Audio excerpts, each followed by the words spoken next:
नमस्कार मित्रांनो, तू ही रे माझा मितवा मालिकेच्या आजच्या जबरदस्त अशा भागामध्ये आता राकेश म्हणत असतो की खरं कनू आपल्याबरोबर आहे, किती बरं वाटतंय. त्यावर अंजली म्हणते की हो, आता ना माझ्या कनूला मी कुठेच एकटं सोडणार नाही, कुठेच सोडणार नाही आहे मी तिला. खरंच देवाच्या कृपेने ती परत आली आहे. मला खरंच याचा खूप त्रास होतो आहे. त्याचबरोबर आता अंजली हे बोलत असताना ईश्वरी आणि अर्णव तिथे येतात आणि ते दोघंजणी आल्यानंतर अर्णव हा तिच्याकडे बघतो आणि म्हणतो की कनू कशी आहेस तू. तेव्हा ती गप्प बसलेली असते. नंतर मग अंजली म्हणते की हो बरी आहे ती, आता खेळतीये. त्याचबरोबर इथे आता अर्णव म्हणायला लागतो की डोंट वरी ताई, मी तुला वचन दिलेलं तसं मी पूर्ण केलं आणि बघितलं ना किती सगळं व्यवस्थित झालं आहे आणि मिस इंदोरनेच हे सगळं घडवून आणलं आहे.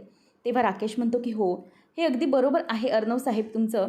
म्हणजे ईश्वरीजींमुळे जे काही झालं होतं ते आता टळलेलं आहे. म्हणजे त्यांनी स्वतःहून अगदी पुढाकार घेऊन आपल्या बाळाला परत आणलं आहे आणि बघितलं ना 1 कोटी रुपयांचाही विचार केला नाही. पैसे जाऊ दिले पण मुलीला परत आणलं आहे. तेव्हा अंजली म्हणते की हो, खरं तर हे सगळं जे काही झालं आहे ना ते या ईश्वरीमुळेच झालं होतं. म्हणजे तीच कनूला बाहेर घेऊन गेली होती आणि म्हणून हे सगळं घडलं. म्हणून आता काहीच त्यावर बोलण्याची गरज नाही आहे. त्यावर अर्णव म्हणतो की ताई प्लीज असं बोलू नकोस. आणि तुलाही असं वाटत होतं ना की हे सगळं ईश्वरीने घडवून आणलं आहे, म्हणजे हे किडनॅपिंग मुद्दाम तिने तुला त्रास देण्यासाठी केलं आहे. तर हे तुझ्या लक्षात आलंच असेल की हे सगळं ईश्वरीने केलेलं नाही आहे आणि किंवा कुठलाही तिचा डाव नव्हता. या उलट तिच्यामुळेच ती आली आहे परत आपली कनू. तेव्हा अंजली म्हणते की हे बघा, मला ना आता कोणताही विषय पुन्हा काढायचा नाही आहे, कारण की ज्या काही गोष्टी घडल्या त्या आता पुन्हा पुन्हा मला उघडायच्या नाहीत आणि आता कनूच्या बाबतीत मी कोणतीही रिस्क घेणार नाही. आणि ईश्वरीचं म्हणायला गेलंस तर ते माझे गैरसमज लवकर मिटणार नाही आहे. त्यामुळे तू प्लीज काही बोलायला जाऊ नको. त्यावर आता लगेचच राकेशही बोलतो की म्हणजे अंजली मॅडम, मी तुम्हाला एक सांगतो की तुम्हाला जे काही वाटतंय ना ते खरंच खूप चुकीचं आहे. म्हणजे हे सगळं ईश्वरी मॅडमने खरंच नाही केलं आहे. शिवाय त्यामुळेच आपली कनू परत आली की नाही आणि म्हणूनच या सगळ्या गोष्टींचा तुम्ही विचार करावा असं मला वाटतं. त्याचबरोबर आता अर्णवही बोलून दाखवतो. म्हणजे कसं असतं ना, एक गोष्ट आहे की ताई, आपण एखाद्या व्यक्तीबद्दल कुठलंही बायस्ड मत करून घेतो ना, तेव्हा त्या व्यक्तीबद्दल कितीही चांगलं वाटलं, म्हणजे ती व्यक्ती आपल्याशी कितीही चांगली वागली तरीही आपल्याला त्याचा काहीच फरक पडत नाही. कारण की आपल्या मनात त्या व्यक्तीविषयी त्याच भावना असतात. त्यामुळे आपण त्या व्यक्तीबद्दल काहीच विचार करू शकत नाही. त्यानंतर इथे आता अंजलीला असं बोलून तो निघून जातो आणि तो निघून गेल्यानंतर अंजली पण विचार करते, काही झालं तरी आता मी माझ्या मुलीच्या बाबतीत कुठलंही चुकीचं मत करणार नाही. नंतर राकेश आणि अंजली तिला खेळवत असतात. ईश्वरी अर्णव दोघेजणही गुपचूप तिथून निघून जातात. त्यानंतर इथे आता आई म्हणजे सुप्रिया ही पीठ मळत असताना तेवढ्यातच फोन येतो. ती म्हणते की हा तर त्या हवालदाराचा नंबर वाटतोय, हातही पिठाचे आहेत. एक काम करते, फोन स्पीकरवर टाकते. म्हणूनच ती काम करत असताना फोन स्पीकरवर टाकते आणि म्हणते की हॅलो, बोला ना साहेब, काय झालं आहे. तेव्हा तो म्हणतो की मॅडम, तुम्हाला एक अपडेट द्यायची होती, त्यासाठी कॉल केला होता. तेव्हा मग ती म्हणते की बोला काय झालं. तेवढ्यातच मागून आता शुभंकर येतो आणि त्यांचं सगळं बोलणं ऐकत असतो. तेव्हा सुप्रिया म्हणते की काय अपडेट मिळाली तुम्हाला. तेव्हा तो सांगतो की मॅडम, त्या जे काही हल्लेखोर होते त्यांना फोन केला गेला होता ना, तो एका अननोन सिम कार्डवरनं केला गेला होता आणि ते सिम कार्ड कोणाच्या नावावर आहे ती बातमी समोर आली आहे. तेव्हा मग ती विचारते की कोणाचं होतं ते सिम कार्ड. तेव्हा मग तो म्हणतो हवालदार की मॅडम, त्या सिम कार्डचं जो ओनर आहे त्याचं नाव आहे आकाश पाटील. आता आकाशने हे सगळं घडवून आणलं आहे. आता ह्या देखील दुसरा पुरावा मिळाला आहे.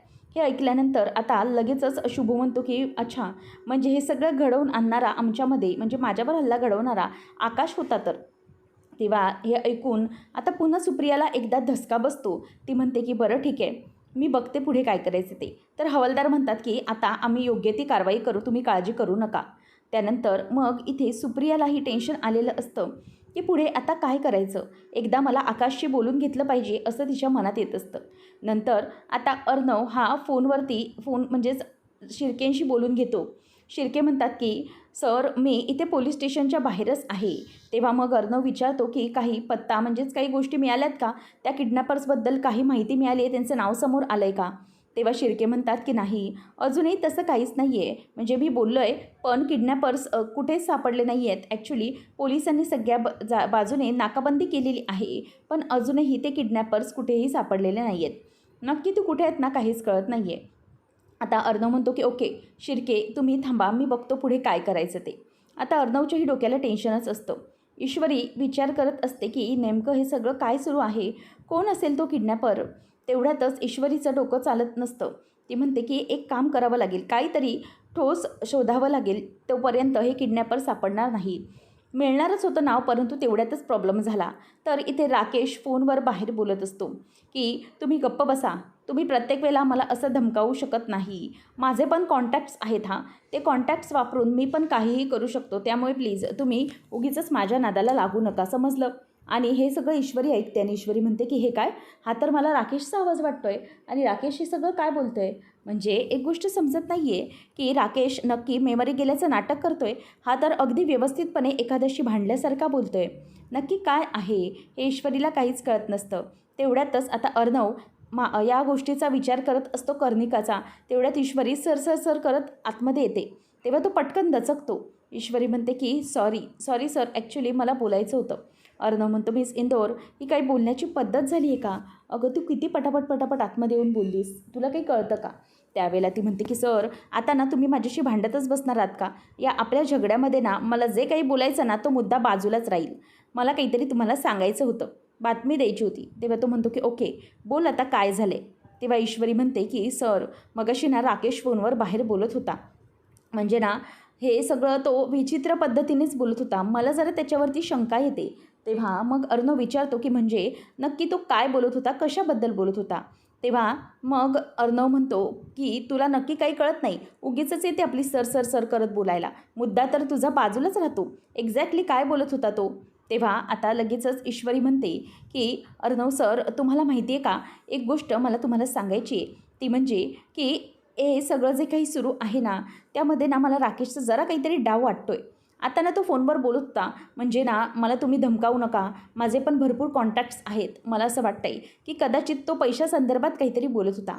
मग नक्कीच काहीतरी गडबड असू शकते. तेव्हा अर्णव म्हणतो की मिस इंदोर पण नक्की काय, आपल्याला तेच कळत नाही आहे ना. म्हणजे मला तरी वाटतंय की तो नक्कीच काहीतरी चुकतोय. तेव्हा अर्णवला असं आठवतं की जेव्हा पैसे परत द्यायचे होते त्यावेळेला तो बोललेला होता की खरंच अर्णव साहेब तुम्ही खूप महान आहात. तुमच्यासोबत माझ्या अगोदर वाद व्हायचे ना त्यामध्ये कुठेतरी माझीच काहीतरी चूक असणार. तुम्ही खरंच खूप चांगले आहात, हे अर्णवला आठवतं. अर्णव म्हणतो की सिरियसली मला काहीच कळत नाही आहे की आता काय बोलायचं आहे, कारण की हे जे काही त्या राकेशचं बोलणं आहे ना ते एकदम विचित्र आहे. म्हणजे काय करतोय तो त्याचं त्यालाच कळत नाही आहे आणि मलाही समजत नाही आहे तो का आपल्याला अशा प्रकारे डबल माइंडने गेम खेळतोय. ईश्वरी म्हणते की मला वाटतं ना किडनॅपर ना हाच असणार आहे. म्हणजे ना यालाच माहीत होतं की मी बाहेर घेऊन चालली आहे कनूला आणि ह्यानेच ट्रॅप रचला असेल, मला असं वाटतंय पैसे मिळवण्यासाठी. तेव्हा अर्णव म्हणतो की सिरियसली पण त्याची तर मुलगी आहे ना ती. तेव्हा ईश्वरी म्हणते की सर तुम्हाला माहिती आहे ना तो राकेश पहिल्यापासून कसा आहे ते, त्याला कुठल्याही प्रकारची चिंता नाही आहे, त्याला फक्त पैशाची पडलेली आहे. आणि जर एकदा की त्याच्याकडे पैसा आला तर मग तो कोणत्याही गोष्टीचा विचार करायला बघत नाही, तुम्हाला माहिती आहे ना. म्हणूनच मला असं वाटतंय ना की त्याने हे सगळं ना मुद्दाम घडवून आणलेलं आहे.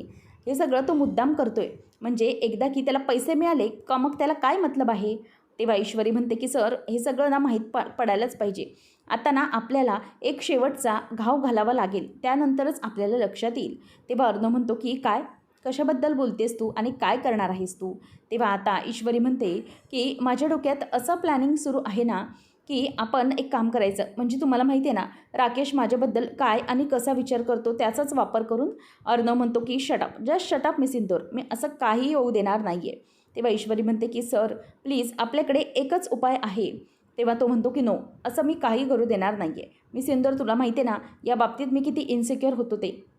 प्रत्येक वेळेला मी तुला त्याच्यापासून प्रोटेक्ट करत आलेलो आहे आणि तू आता असं म्हणतेस. नो मिस इंदोर, मी तयारच होणार नाही आहे. ईश्वरी म्हणते की सर प्लीज आपल्याकडे कुठला काहीच ऑप्शन नाही आहे, आता हा शेवटचा ऑप्शन आहे आणि मी काळजी घेईन ना. आणि तुम्ही इथे असालच माझ्या जवळपास, फक्त त्याला आपण असं दाखवायचं आहे की तुम्ही घरात नाही आहात.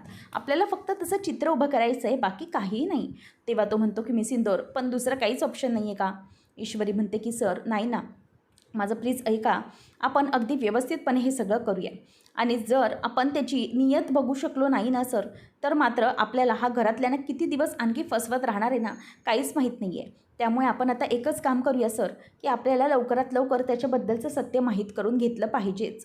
त्याचबरोबर इथे आता अर्णवही शांत होतो आणि म्हणतो की ओके. ईश्वरी पण म्हणते की सर आपण आता व्यवस्थितपणे प्लॅनिंग करूया या सगळ्याचं.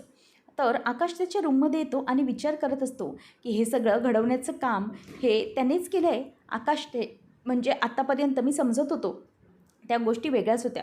मी आतापर्यंत नमू आणि आकाशमध्ये येण्याचा प्रयत्न करत नव्हतो, परंतु मला असं वाटतं आहे की आता मला त्या दोघांच्यामध्ये यावं लागेल. त्यानंतर मग आता असं म्हटल्याबरोबर आकाश मुद्दामच नमू येत असते त्याला शुभंकर असा आवाज देत. त्याच वेळेला तो आता मुद्दामच फोनवर बोलण्याचं नाटक करायला लागतो. तो म्हणत असतो की हॅलो, हां बोला हवालदार साहेब, तुम्हाला काही माहिती लागली आहे का? तेव्हा त्याची नाटकं आता मुद्दामच सुरू झालेली असतात. तेव्हा हवालदार म्हणतो की हो म्हणजे माहिती लागली आहे. तेव्हा तो म्हणतो की मग कोणाचं नाव आहे, कोण आहे हल्लेखोर, याबद्दलच आम्ही चौकशी करतो आहे. तेव्हा तिथून हवालदार म्हणतात की आकाश. तेव्हा तो म्हणतो की काय आकाश पाटील, म्हणजे हे सगळं आकाश पाटीलने घडवून आणलं आहे माझ्यावरचा हल्ला. तेव्हा मग समोरून तो मुद्दामच दाखवतो की बापरे. पण हवालदार साहेब, मी तुम्हाला एक रिक्वेस्ट करतो की ही जी काही बातमी आहे ना ती प्लीज तुम्ही कुठे बाहेर येऊ देऊ नका. म्हणजे हे प्रकरण इथल्या इथे मिटवून टाका. आणि हो, आणखी मला कुठल्याही प्रकारची त्यांच्यावरती कारवाई करायची नाही आहे. तुम्ही प्लीज हे सगळं संपवून टाका. अजिबात यावर आता पुन्हा चर्चा नको आहे. मुद्दामच हे सगळं तो बोलत असतो आणि बाजूने हे सगळं तिथून ती म्हणजेच नमू ऐकत असते. या सगळ्यामध्ये आकाशचं नाव आल्यामुळे नमूला जबरदस्त असा धक्का बसलेला असतो. ती त्याच्याकडे बघतच राहते. तेव्हा मग ती विचार करते की काय यामध्ये आकाशचं नाव आहे, आकाश सरांनी हे सगळं घडवून आणलं आहे कशासाठी? तेव्हा मग आता आकाशशी माझी कोणतीही पर्सनल दुश्मनी नाही, परंतु प्लीज तुम्ही त्याचं नाव कुठे येऊ देऊ नका. हा आमचा घरातला मॅटर आहे, त्यामुळे तुम्ही प्लीज हवालदार साहेब ही केस तिथेच डिस्क्लोज करून टाका. हो, मला काहीच प्रॉब्लेम नाही आहे, असं म्हणून तो फोन ठेवतो. आणि त्याचबरोबर इथे नम्रताच्या मनात जे काही संशय निर्माण व्हायचे ते त्याने बरोबर अगदी निर्माण केलेले असतात. त्याचबरोबर ती म्हणते की नाही आता बस झालं, मी आता हे सहन करू शकत नाही, मला आकाशला जाब हा विचारायलाच हवा. नमूच्या डोक्यात आता खूप टेन्शन यायला लागतं. आकाशने त्याचं प्लॅनिंग अगदी परफेक्ट केलेलं आहे. तर इथे मामी नुसती रेस्टलेस झालेली असते. तिला ज्या प्रकारे ती जी चोर असते ती ढकलते आणि म्हणते की काही झालं तरीही आता ना मी तुला पैसे देणार नाही, काय करायचे ते कर. तेव्हा वल्लरी म्हणते की शिट, माझे पैसे गेले, प्लॅनिंग गेलं, त्याचप्रमाणे मला तरी काही पैसे मिळाले नाही. आणि ती कर्णिका पण घरी परत आली आणि होते कोणाची उदो उदो तर त्या ईश्वरीची. तिच्यामुळेच हे सगळं घडलं, ती परत आली, सगळे तिच्यासाठीच गुणगान गात आहेत. याचा ना मला खूप त्रास होतो आहे.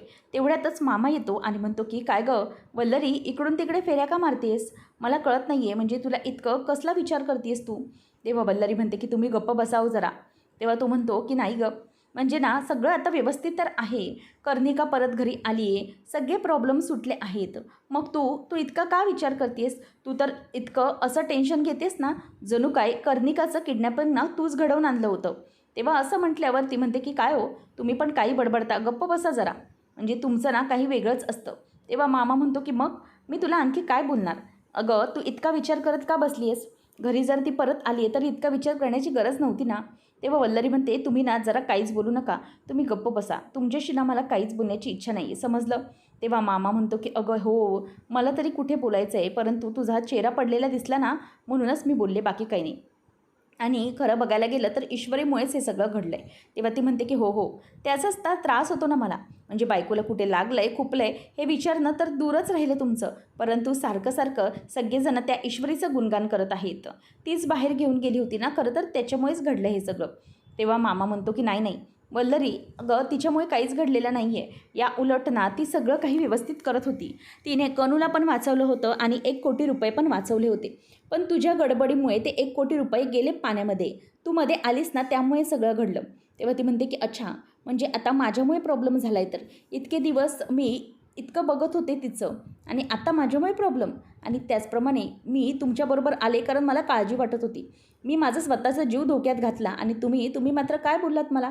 तेव्हा तो म्हणतो की ओ सॉरी, बरं तुला कुठे लागलं आहे का? तुला मलमपट्टी वगैरे मी करून देऊ का? असं मामा तिला विचारत असतो. तेव्हा ती म्हणते की छे हो, जरा गप्प बसा तुम्ही, काहीच बोलू नका, असं म्हणून ती त्याच्यावरती आता चिडत असते. त्यानंतर मग आता वल्लरी ही गप्पच बसलेली असते. मामा म्हणतो की जाऊ दे, माझं तर आता तुझ्याशी भांडून झालेलं आहे, तुला झोपायचं आहे तेव्हा झोप तू, माझं तर भांडलं आहे, माझा कोटा पूर्ण झाला आहे, मी आता जाऊन मस्तपैकी झोपतो.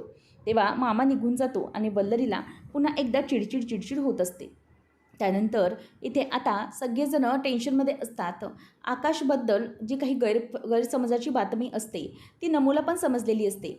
तेव्हा मग आता आकाश हा तिथे नमू आल्याबरोबर मुद्दामच शुभू नाटक करायला लागतो की आई गं माझी मान ना भरपूर दुखती आहे, नुसत्या कळा येतात मानेतून, खूप त्रास होतो आहे मला. तेव्हा मग लगेच आई म्हणते की गोळ्या घे म्हणजे तुला खाल्ल्यावर बरं वाटेल. तेव्हा नमू निघालेली असते. आई म्हणते की नमू कुठे निघाली आहेस तू? नम्रता म्हणते की आई मला जायचं आहे एका ठिकाणी. तेव्हा ती म्हणते की हो अगं जा ठीक आहे, परंतु नाश्ता तरी करून जा. तेव्हा नमू म्हणते की आई तुला माहिती आहे शुभंकरवर हल्ला कोणी घडवून आणला होता? तुला त्या व्यक्तीचं नाव माहिती आहे का? तेव्हा मात्र शुभंकर गालात हसतो आणि म्हणतो की चला आपलं काम आता झालं, ठिणगी पेटली. तेव्हा मग सुप्रिया म्हणते की नमू अगं काय झालं आहे, कोणी केलं आहे? तेव्हा ती सांगते की आकाश सरांनी हे सगळं घडवून आणलं आहे. मला तर ना आई या सगळ्यावर विश्वासच बसत नाही आहे की हे सगळं ना आकाश सर घडवून आणू शकतात.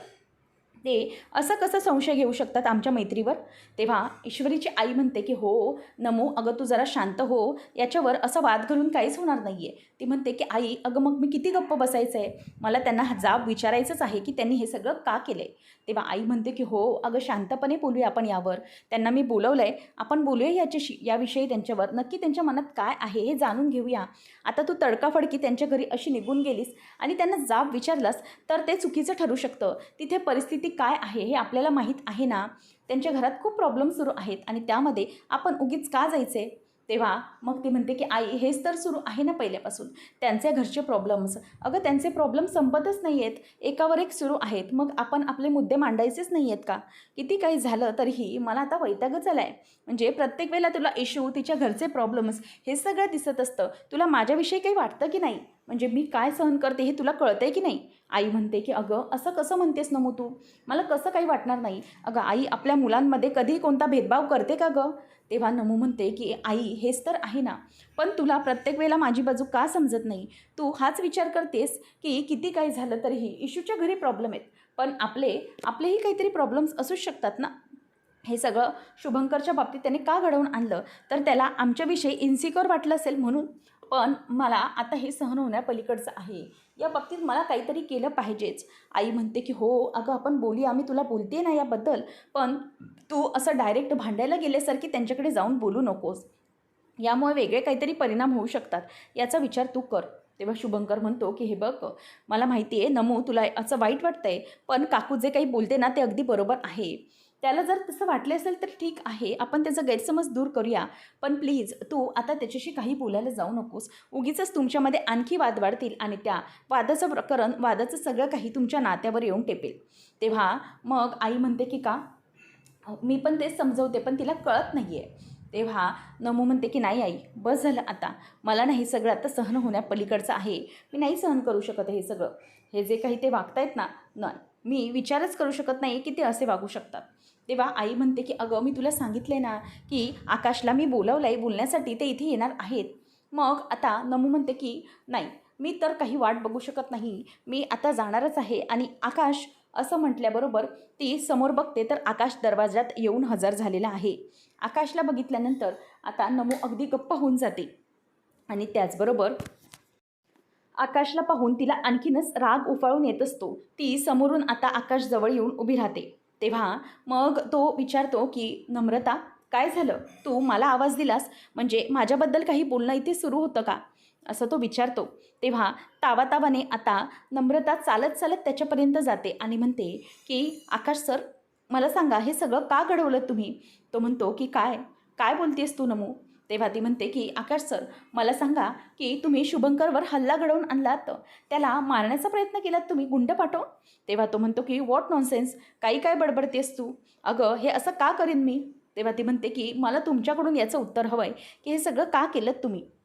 आकाश म्हणतो की हे बघ नम्रता तू समजतेस ना तसं काही नाही आहे, मी काहीही केलेलं नाही आहे. त्यावेळेला मग ती म्हणते की मग मला सांगा ना हे सगळं काय आहे आणि त्या पुराव्यांचं काय समजायचं आहे मी, म्हणजे तुम्ही हे जे सगळं केलं आहे नाही केलं आहे याच्यावरती कसा विश्वास ठेवायचा मी, जे पुरावे मिळाले त्याबद्दल काय बोलू मी आता?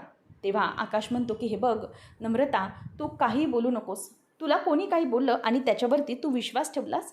बघ, मला जर कोणी तुझ्याबद्दल काही बोललं असतं तर मी अगोदर तुझ्याशी येऊन बोलून कन्फर्म केलं असतं, त्यानंतरच निष्कर्ष काढला असता. पण तू मात्र माझ्याशी न बोलता सगळ्या गोष्टीचं कन्क्ल्युजन कसं काय काढू शकतेस?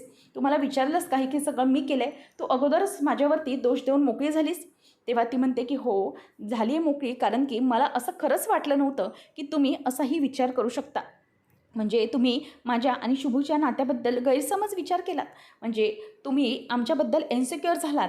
हे सगळं का केलं तुम्ही आकाश सर? म्हणजे मलाही कळत नाही आहे.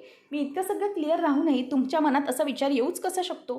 तेव्हा का केलं ते मला सांगा. तो म्हणतो की मला सांग, तुझ्याकडे काय पुरावे आहेत? हे सगळं ब्लेम तू माझ्यावर करतेस.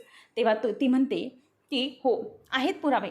पोलिसांनी जे काही पुरावे दिले त्याबद्दल काय बोलणार आहोत आपण? पोलिसांचा फोन आला होता. त्यांनी स्वतः कन्फर्म केलं आहे की हा हल्ला घडवणारे तुम्हीच आहात, आकाश पाटील. बोला, मग आता काय म्हणणं आहे तुमचं?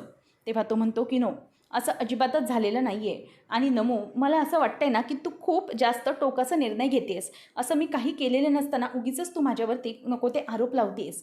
तेव्हा ती म्हणते की हो, मग मग तुम्ही हा विचार का केलात तो मला सांगा. तुम्हाला माहिती आहे की मी आणि शुभू दोघं लहानपणीचे मित्रमैत्रिणी आहोत. मग तुम्ही असा विचार नव्हता करायला पाहिजे होता. तुम्ही काय केलात तर बोलून माझ्याशी बोलण्यापेक्षा त्याच्यावरती हल्ला घडवून आणलात. त्याला काय त्रास होतोय हा तुम्हाला कळतोय का? तर इथे मात्र या शुभंकरचा इगो चांगला सुगावला जात असतो, कारण की नमू त्याची बाजू घेऊन आकाशशी स्वतःच्याच होणाऱ्या नवऱ्याशी भांडत असते. तेव्हा मग आता तो म्हणतो की बस झालं नमू, आता ना मी काही सहन करून घेणार नाही आहे. उगाचच माझ्यावरती होणारे आरोप मी उगाच ऐकून घेणार नाही.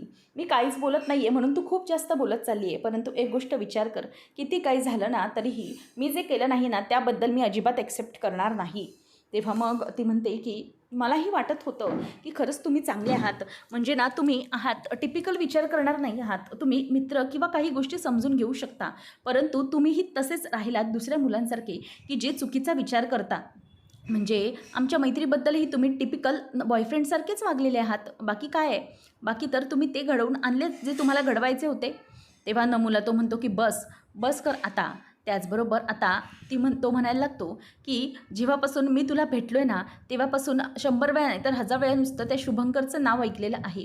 प्रत्येक वेळेला तू त्याचंच नाव घेत असते. तर मग मलाही आता असंच वाटायला लागलं की तुमच्या दोघांमध्ये काहीतरी आहे. तेव्हा लगेचच नमू हात उचलते आणि आकाश तिचा हात धरतो आणि म्हणतो की बस झालं. हे बघ नम्रता, या सगळ्या गोष्टींना खूप वेगळ्या आहेत आणि तू माझ्यावर नको तो आरोप करतेस. नमू म्हणते की बघितलं, तुम्ही स्वतःच्याच तोंडाने आता कबूल केले की तुम्हाला काय वाटतंय ते, आणि दुसऱ्या कुठल्या गोष्टीचा विचार करण्याची काय गरज आहे सांगा मला. तेव्हा हे सगळं बघून शुभंकर म्हणतो की अरे वा, हे तर खूपच मस्त झालं. म्हणजे नमू माझ्यासाठी इतका भांडतीये तिच्या होणाऱ्या नवऱ्याशी. खरंच खूप बरं वाटलं मला. माझी नमू असं म्हणून तो खूप खुश होत असतो आणि मनातल्या मनात खुश होत असतो. तेव्हा मग नमू म्हणते की नाही सर, आकाश सर, तुम्ही खूप मोठी चूक करताय. मला असं वाटत होतं की खरंच म्हणजे तुम्ही खूप वेगळे आहात इतरांपेक्षा, परंतु नाही, तुमचंही तेच झालेलं आहे. जे मी विचार करते ते आता मला असं वाटतं की मी चुकते. आणि तुम्ही कुठल्याबद्दल काय बोललात मला सांगा ना कधी. माझ्या प्रॉब्लेमचा प्रत्येक वेळेला मी विचार करायचा आहे. तुमचे प्रॉब्लेम आता लग्न आधीच माझे होऊन बसलेत का? कशासाठी हे सगळं? इतके प्रॉब्लेम्स मी का फेस करायचे आहेत अगोदरच आणि का मी समजून घ्यायचं नाही आहे? तेव्हा तो म्हणतो की नमू, अगं माझे प्रॉब्लेम्स हे तुझे नाही आहेत, की ती सेल्फिश आहेस गं तू, असं म्हणतो तिलाही बोलतो. आणि त्याचबरोबर नम्रता आता वैतागते आणि म्हणते की मला आता याच्यावर काही बोलायचं नाही आहे. ती रागाने तिथून निघून जाते आणि रडत रडत निघून गेल्यानंतर शुभंकर हा आकाशसमोर येतो आणि म्हणतो की सी, माझ्यामुळे तुमच्या दोघांमध्ये वाद झालेले आहेत. I am very very sorry, असं म्हणून आता तो त्याच्यासमोर हात जोडतो. आणि आकाशलाही या सगळ्याचं खूप वाईट वाटलेलं असतं, परंतु विलन शुभंकर आहे हे त्याला माहीतच नसतं. तेव्हा आता सुप्रियाला तो म्हणतो की काकू, लिसन टू मी, हे सगळं जे काही घडलं आहे ना त्याबद्दल खरंच मला एक्सप्लेन करायचं आहे नमुना, तिला का समजून घेता येत नाही आहे मला. तेव्हा मग सुप्रिया म्हणते की हे बघा आकाश, आता तरी तुम्ही तिच्याशी काहीही बोलायला जाऊ नका, ती शांत होऊ दे, मग बघता येईल. तर आकाश म्हणतो की नाही, काही झालं तरीही मी इथून जाणार नाही आहे. नमूला माझी बाजू समजल्याशिवाय मी इथून जाणार नाही. आकाशही हट्टच धरतो. तेव्हा इथे ईश्वरीचं किचनमध्ये काहीतरी सुरू असतं. तेवढ्यात आई कॉल करते आणि मग ती म्हणते की काय गं इशू, काल तुला मी दिवसभरात किती कॉल केले, तू एकही कॉल रिसीव्ह केला नाही, काय झालं? तेव्हा ईश्वरी म्हणते की आई अगं सॉरी, पण इथे खूप मोठा प्रॉब्लेम झाला होता. आई म्हणते की आता काय झालं? तेव्हा ईश्वरी सगळ्या गोष्टी सांगते की कनूचं कसं किडनॅपिंग झालं होतं, सगळ्या गोष्टी ज्या काही घडल्यात त्या. तेव्हा आई म्हणते की बापरे, इतका मोठा प्रॉब्लेम आला होता. ईश्वरी म्हणते की हो अगं, देवाच्या कृपेनं मी तिथे गेली, अर्णव सरांनाही पत्ता मिळाला, पण किडनॅपरला 1 कोटी रुपये द्यावे लागले आणि कनूला सोडवून आणलं. तेव्हा हे ऐकल्यावरती आई म्हणते की बापरे, किती मोठा प्रसंग घडला आहे हा. त्या बाळाच्या बाबतीत आता ते ठीक आहे ना? तेव्हा इशू म्हणते की हो आता ठीक आहे सगळं, पण जरा इथे गडबडीचं वातावरण आहे. आईला ती विचारते की तू बोल ना, काय बोलायचं होतं. आई आता म्हणते मनातच की जर आकाशचा विषय काढला तर आणखीन हिच्या प्रॉब्लेममध्ये भर नको पडायला, त्यामुळे मग बोलून घेते मी. तेव्हा ती म्हणते की काय नाही गं, असंच बोलायचं होतं फक्त लग्नाबद्दल, बाकी काही नाही. आईला ती म्हणते की हो जरा सध्या घरात विचित्र वातावरण आहे, मी एक काम करते, आपण भेटूया, म्हणजे मी घरी येईन तेव्हा आपण या सगळ्यावरती बोलूया, ठीक आहे ना? कारण की सध्या तरी हे घरातलं असं वातावरण आहे, त्यामुळे लग्नाचा विषय काढणं हे योग्य नाही आहे, हे समजतं आहे ना तुला? तेव्हा ती म्हणते की हो, म्हणजे मलाही कळतं. ईश्वरी म्हणते की नमुताईचंही धीर सुटत चालला असणार आहे, पण आपण काय करू शकतो, ठीक आहे, होईल सगळं व्यवस्थित. त्याबरोबरच इथे आता हे सगळं यांचं बोलणं राकेश ऐकत असतो आणि ईश्वरी म्हणते की आई चालेल, मी इथलं जरा शांत झालं वातावरण की तुला भेटायला येते.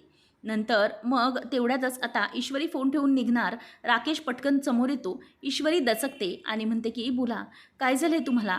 तेव्हा तो म्हणतो की सॉरी ईश्वरीजी, म्हणजे काय ना, मी पटकन पुढे आलो त्यामुळे तुम्हाला असं वाटलं असेल, पण ॲक्च्युली काय ना, प्लीज तुम्ही मला जरा चहा द्याल का?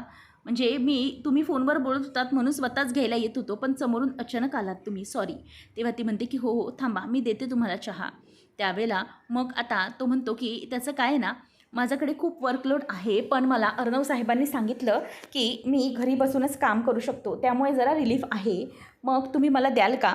तेव्हा ती चहा देते आणि म्हणते की आणखी काही हवं आहे का तुम्हाला?